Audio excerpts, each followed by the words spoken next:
How would you cope with living with a poltergeist in your house? Well, coming up shortly, we'll give you a very easy tip on how you can exorcise one and get rid of it. But first, let's travel to Hastings to find out about a poltergeist that caused all sorts of problems there.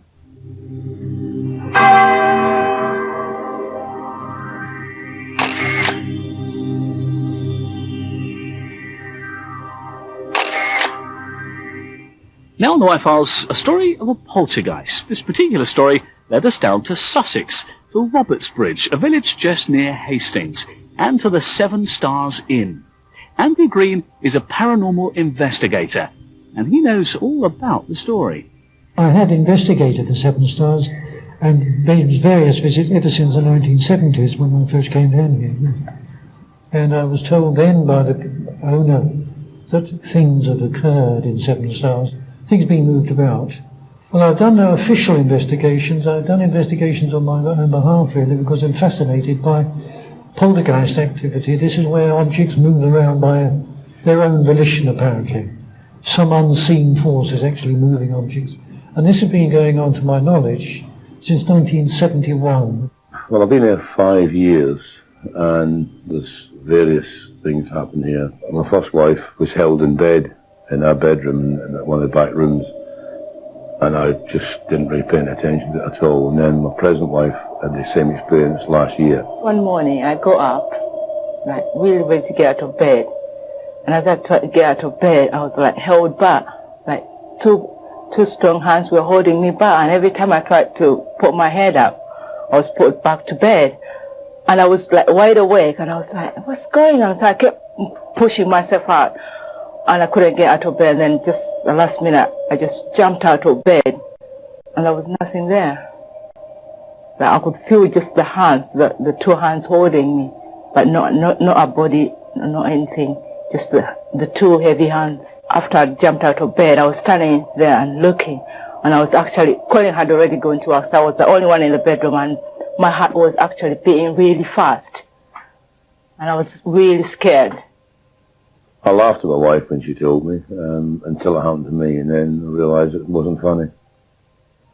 Terrifying experience, the lights on in the bedroom, and something holding me in bed, and I'm trying to get out of bed, really fighting to get out of bed, and I couldn't get out of bed, and I literally jumped up and they went through the roof in a cold sweat, and my wife fell out of bed, and what's the matter, what's the matter?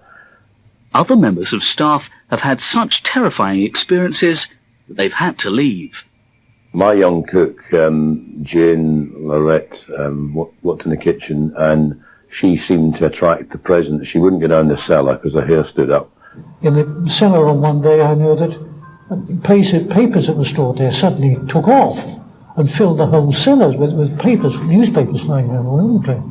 The cause of poltergeist activity, it is a question of nerves and stress and trauma. In a particular case, a young lady was working in the 7 Stars with her ex-boyfriend, and this causes a bit of tenseness, which I think probably accounted for that particular incident. In the kitchen we had all these happenings where jelly fly off the top and land on the table and melt, and at the same time one of the great big aluminium pots flew around the kitchen, and she ran out the kitchen, and eventually she packed the job up because she had so many happenings. Poltergeist activity anyway does not last for more than 6 or 7 months before the energy that is there disperses. Temporary or not, something keeps coming back. A couple of days ago, the bar lady was busy washing the glasses, and she went to pour a drink for one of the customers, and 2 glasses were standing on the zinc, and it just jumped into the zinc and broke. Nobody touched it, it was standing in the middle. And has the barman experienced anything personally? The only experience I had was on the night of the 16th of October, and I went down to one of the toilets to see if the windows were closed and just to secure it, to put the alarm on. 20 minutes to 4, the next morning the alarm went off.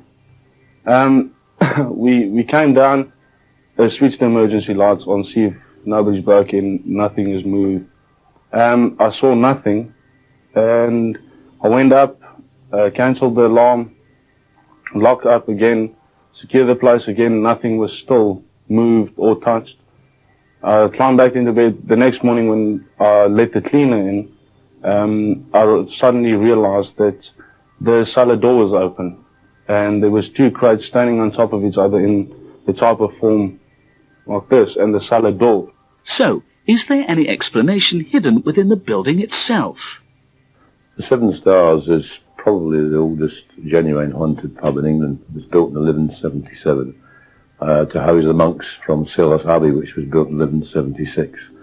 And the legend of the Red Monk is Andrew was the leader of the monks, and Oliver Cromwell's troops raided the pub in 1553 for artifacts from the Abbey, and he couldn't find them there and turned up at the Seven Stars, which was a monk's wielding all at the time.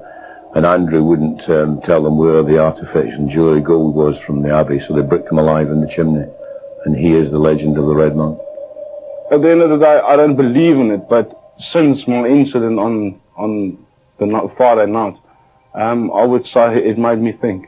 It made me think that there really is something here.